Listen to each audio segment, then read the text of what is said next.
বেহুলা নদীর কথা মনে আছে? মনসা মঙ্গল কাব্যে সেই বেহুলা নদীর কথা শুনেছেন কতদিন ধরে।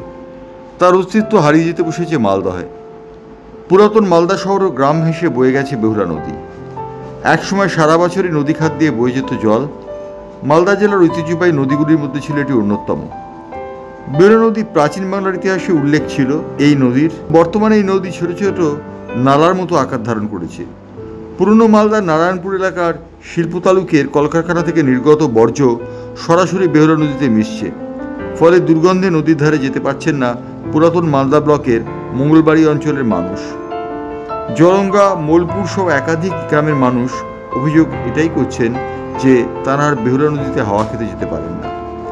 একটা সময় নদী খাত দিয়ে সারা বছর জল বয়ে যেত। আশেপাশের গ্রামের বাসিন্দারা নিয়মিত জলের ওপর ভরসা করেই জীবিকা নির্বাহ করতেন। স্থানীয় মৎস্যজীবীরা নিয়মিত মাছ ধরতেন, কিন্তু এগুলি সবই ইতিহাস। এই নোংরা জল থেকে এলাকার রোগের উপদ্রব বাড়ছে। আগে নদীর জল ভালো ছিল, আমরা স্নান করতাম, ভাত রান্না করতাম, জল খেতাম এঠে কারে। এখন খেতে পারছি না, হাতও ধুতে পারছি না। কেন এরকম কেন হলো? এরকম কেন হলে তো নোংরা টুংরা নেমে নেমে সব নারায়ণপুর ফ্যাক্টরি জল আসে, সিল ফ্যাক্টরি, পোল ফ্যাক্টরি, তোমার পেপার ফ্যাক্টরি। তো বলছি যে ইয়েকে আপনারা প্রশাসনকে বলেন না, পরিষ্কার করে না? আমরা কাকে বলবো? আমরা বলি তো মেম্বারকে, ওকেই বলি। আমরা আর কাকে চিনি, কাকে বলবো? কাজ হয়, পরিষ্কার করে? মাঝে মুঝে হয়, হালকা সালকা দেখায় আর দেখায় না। মিলের জল তবুও অনেকটা ভালো ছিল। এখন এই সিল্ক ফ্যাক্টরি আর হলিস ফ্যাক্টরির জল যেদিন থেকে নামতে নেমেছে, এই যে নদীতে নামছে, সেদিন থেকে আর নদীর জল একদম খারাপ হয়ে গেছে। আমার বাচ্চা কাচ্চা গ্রামের লোকজন যদি কোনো কারণবশত হাতটা ধুয়ে নেয়, সাথে সাথে চুলকানি হয়ে যায়, ঘা হয়ে যায়। আমাদের এলাকার লোক এমনকি জমিতেও ব্যবহার করতে পারছে না, এত জল দূষিত হয়েছে।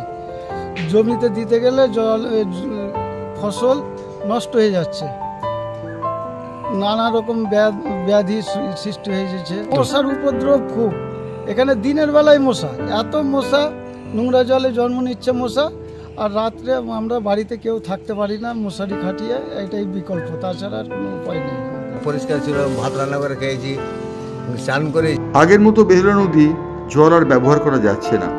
আশেপাশের গ্রামের বাসিন্দাদের অভিযোগ, নারায়ণপুর এলাকার যে সমস্ত কলকারখানা রয়েছে তার দূষিত বর্জ্য বেহুলা নদীকে কার্যত নিশ্চিহ্ন করে দিচ্ছে।